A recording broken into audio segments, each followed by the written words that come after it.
Hi, I'm Elizabeth. I had to jump on here and share this with you because I just got back from the grocery store and oh my God.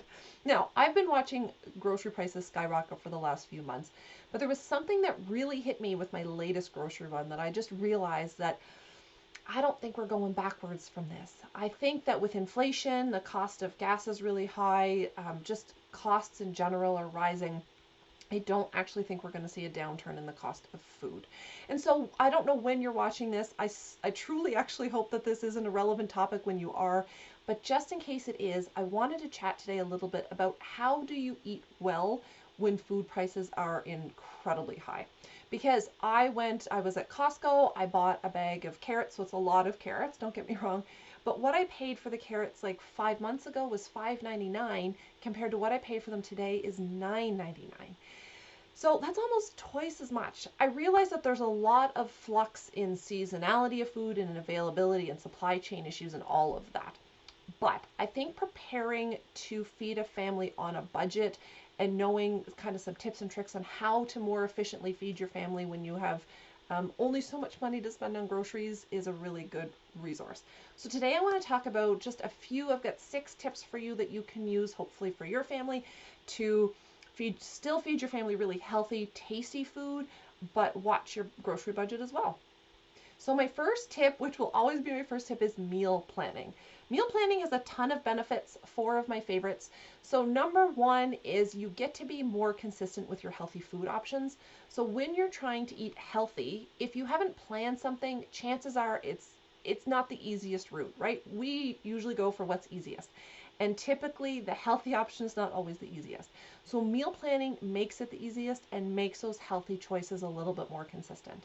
Meal planning gets rid of the decision fatigue. Coming home at the end of the day thinking, oh my God, I don't know, what do I want to cook? What do we want to eat? You've already got that decision made for you. But one of the key things about meal planning is that you write out a meal plan, you write out your grocery list, you go to the store with a list and you follow the list. That in and of itself can save you a ton of money on groceries. And the other thing about meal planning is that you can save a ton of food waste. So when you end up buying a head of lettuce, because you've planned for it, you use the whole head of lettuce. So meal planning is by far the best tool that you have to get ahead of your grocery bill. Another little tip in there too is wherever your local store is, if you can get a hold of the flyer, the sale flyer that they have, because grocery stores are still having sales, if you can get a hold of the flyer and meal plan around what's on sale that week, that can be really effective at saving you lots of money as well from at the grocery store. So meal planning around the flyer can be a really, really helpful strategy. Finding a meal plan approach, I'll say, that works for you can be a bit of a trial and error. I've done some stuff on this before, so I will share some resources below that you can potentially look at if you're wondering more about meal planning. Tip number 2 is focus on the more inexpensive items. So meat is a very expensive food, always has been, probably always will be. Vegetarian proteins are a lot more inexpensive. So we are talking like lentils, chickpeas, black beans, kidney beans, white beans, all sorts of different kinds of lentils and legumes and beans, and soy, tofu, all of those things.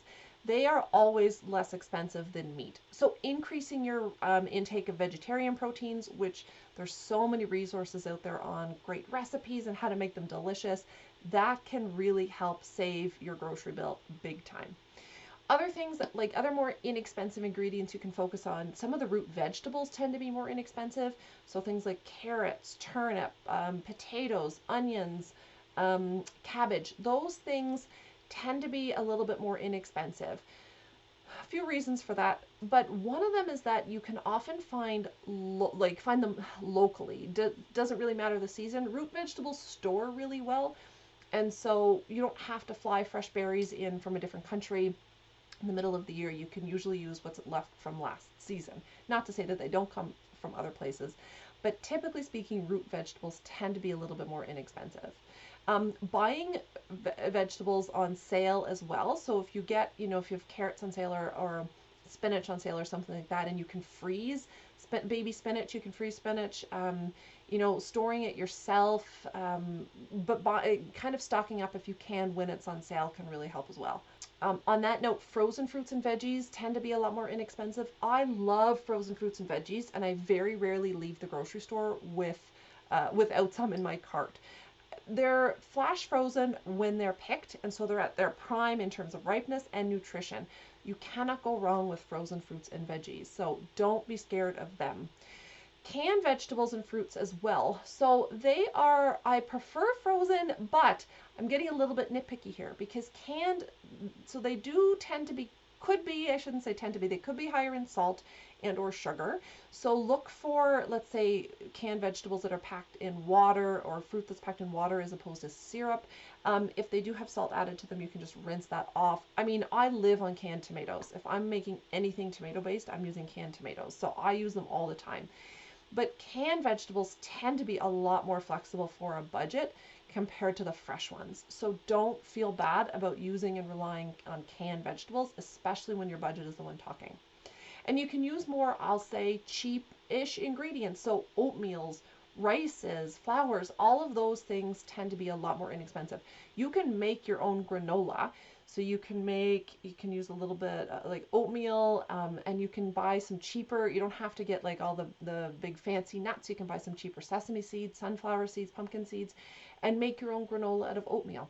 So there's lots that you can do that will actually go pretty far. Oatmeal is a healthy food, it's an inexpensive breakfast, and it's so much cheaper than, say, buying cereal every week. Tip number 3 is grow your own food. I realize this is a luxury for some people, but I also think we overestimate the space that we need to do this. So I have friends who live in apartment buildings who have pots on their balcony where they grow lettuces and leafy greens and herbs and tomatoes and beans and things like that. Root vegetables, obviously not, but there's lots that you can do with just a small balcony garden. If you have a backyard space, you know, plant some things like root vegetables and stuff. Learn how to store the food that you can grow. There's so many resources out there. It's really incredible. But if you can grow food that will last you for at least a few months, you're saving a ton on groceries. It does take an investment of time and energy, investment in seeds, and sometimes an investment of resources, depending if you have some, like, I don't know, some of the tools that you might need. But it can be a really profitable way to kind of, or I guess profitable might not be the right word, but a really great way to offset your grocery costs when you're growing your own food. Tip number 4 is cook at home. Eating out, if that's not already part of your food budget, it should be. Some people kind of think it's separate, but it's not. You're feeding your family, and eating out can add up really quick. Again, I've noticed this as well when if we eat out occasionally, prices have just gone through the roof. So cooking more at home, this brings me back to meal planning. A lot of us eat out when we just don't know what we're going to eat. So if you've already meal planned, you've already made that decision, that's an easy one. But planning to cook more at home, keeping some stuff on hand that you can throw together really quick. So just like some pasta, a can of chickpeas, and a jar of tomato sauce actually makes a really healthy, wonderful little pasta dish. There's so much you can do with some stuff, just a few ingredients in the cupboard. And so keeping some of those on hand for those nights when you need a dinner that you in 20-30 minutes, but you haven't planned for it. It's a lifesaver and a wallet saver. Tip number 5 is buy in bulk. So typically the more you buy, the cheaper it is. This definitely goes towards meat. So every year we buy like a hindquarter of a cow from a local farmer down the road, and we get a ton of different cuts, and it ends up being really reasonably priced per cut. And we just put it in our freezer and we eat it for a year. So that's one example. But you can also buy nuts and seeds and rice and oatmeal and flour and all of those other things in bulk. Don't assume though that some of the bigger stores like the Costco's or the other big club kind of stores have the cheapest price, because they don't always. I haven't looked at prices in a long time. I did like probably 10 years ago, so it's not relevant anymore. But at the time, prices actually did vary. So Costco was the cheapest for some things. My local bulk barn was the cheapest for others. My grocery store is the cheapest for some. So do a price comparison to make sure that you are getting the cheapest price. But generally speaking, buying in bulk over the long term is going to save you some money. And finally, tip number 6 is drink more water. So when we can cut down the expense of juices and pops and milk and alcohol even, and have focus on having more water, that can save us quite a lot of money at the grocery store. I have to do a separate thing another day on milk and drinking milk. Um, it's okay if you like milk, but if you're an adult, you don't really need a whole lot of milk in your diet. I'll leave that for another day. But increasing your water intake, cutting down on those other things, and saving them really just for treats or for on occasion can be a really great way to save money. So those are my top 6 tips on how to eat healthy when food is crazy expensive. But what am I missing? What are the tips that you use to make sure you're feeding your family well, even when prices are crazy? How are you managing to keep your grocery shop on budget and not spend an arm and a leg every time you go to the grocery store? Let me know below. I would love to hear. I'm always looking for more tips for myself and to share with other people. Let me know if you have any questions, and I hope you have a great day.